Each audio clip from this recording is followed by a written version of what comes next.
abound, and the rain fall on the just and the unjust. And you are the sons and daughters of this God. You just do like God. You practice universal nonviolent love. It's the same thing in this beatitude. Blessed are the peacemakers. You are sons and daughters of the God of peace. So you just go for it and make peace.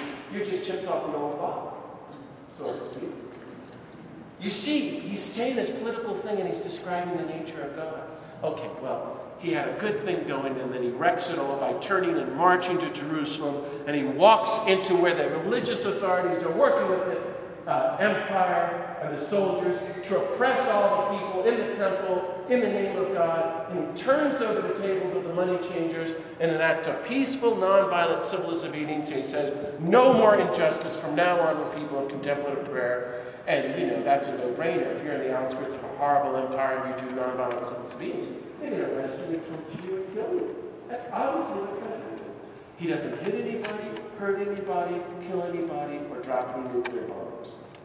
But wow, is this guy not passive. He's active, public, daring, provocative, challenging, revolutionary, a threat to the empire. I think everything Jesus did, in fact, was illegal.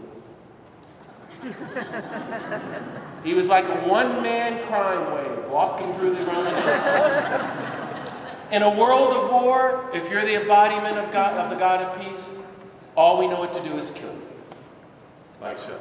Now, just between us. So I go around the country, especially these last years under the Bush, and I'm talking to churches, and this is what I've got. Now, if you feel this way, just hang on. People say to me, John, this is really interesting stuff.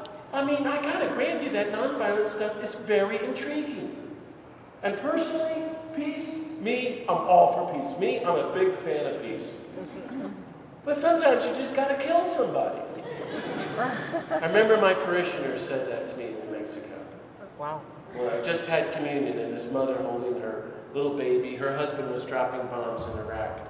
And I said, no, we don't kill people. And she said, oh, can't we kill them? Can't we kill somebody? I said, you wouldn't want one baby to die in Iraq. My math says the United States has killed 1.7 million civilians since 1990. We don't want one baby to be killed. She said, oh, it's just collateral damage. So friends, if you think that, or you think this is nice, but this is incredibly naive, or all your family does, or you think everybody in Utah thinks this way, I'm just for those of us who are Christian for a second, go to what happens next. There he is in the Garden of Gethsemane. Here come the horrible Roman soldiers to kill him. And what does St. Peter do? He's the head of the community. They're all there. What is he thinking? This is my imitation of St. Peter. He goes, my job is to protect my God.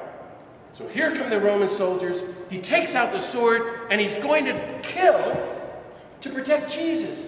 Peter's thinking, if there was ever a just war in all of human history, if violence was ever divinely sanctioned, if we should ever have killed for a good cause, this is it. Protect the Holy One.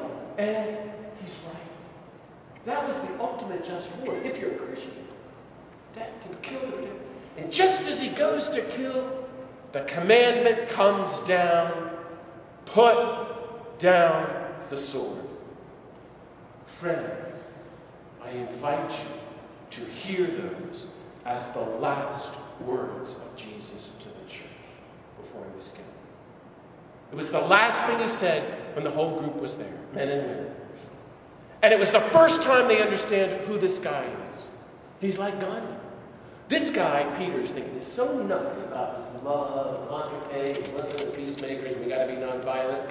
He's not even going to defend himself violently, which means we don't get to defend ourselves violently. And what do? They're out of there. They all run away, and Mark says he's left completely alone, unarmed, vulnerable, arrested, tried, condemned, jailed, brutally tortured, executed, a victim of the death penalty, and he dies on the cross saying, the violence stops here in my body. You're all forgiven, but that's the end of the killing. It's incredible. You should read Gandhi on Jesus and the cross. Gandhi says Jesus goes deeper into nonviolence, and his death is an explosion of nonviolence in the world. But you know what happened. We're all learning now from the new latest gospel studies. He appeared to St. Peter, and he said to Peter, avenge my death. And now we know Peter went and assassinated Pilate. And then the early Christians spread throughout Europe and formed these terrorist cell groups. And they started going around and killing soldiers. No, that's not what happened. That's what should have happened if they were good Americans like us.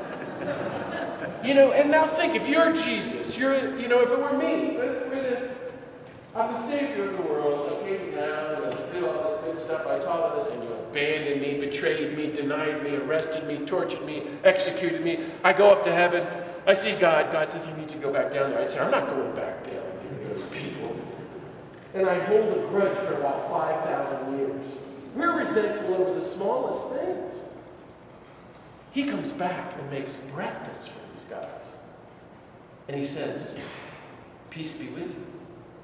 Peace be with you. Peace be with you. Now you walk the road to peace in active, public, creative nonviolence into the world of violence. And you give your lives pursuing God, the coming of God's reign of nonviolence. That's the commission. Let me just maybe add 5 little points, and then we can open it up. First of all, as I said, I think we have to become people of personal nonviolence.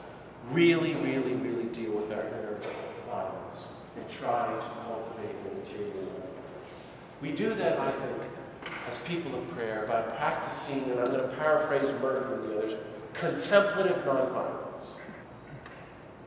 The reason we don't take time for quiet prayer every day is because as soon as you're alone in silence, all your junk comes up. I mean, we're all for peace, of course. But deep down, there's someone we really want to get. I don't know, your mother, your brother, your pope, the priest, the president. There's someone we hate. Henry Nouwen said, that's the good stuff. Use that. Let it all go. Whatever your image of God is, or your spiritual practice, spend time in prayer of peace. And let go of your violence. Give it to Jesus. Give it to God. All your anger, your hurts, your wounds, your bitterness, your resentments, the roots of wars inside you. Forgive everybody and let God give you the gift of peace. That we can radiate personally the peace we seek politically. That we can practice a new mysticism, a dangerous holiness that's a threat to the Pentagon. We become mystics of nonviolence. We have to also practice interpersonal nonviolence and really be meticulous about this in our families, in our communities, and in the church. Begin to use only means of nonviolence as we grow and live. I think everybody has to be an activist of nonviolence. One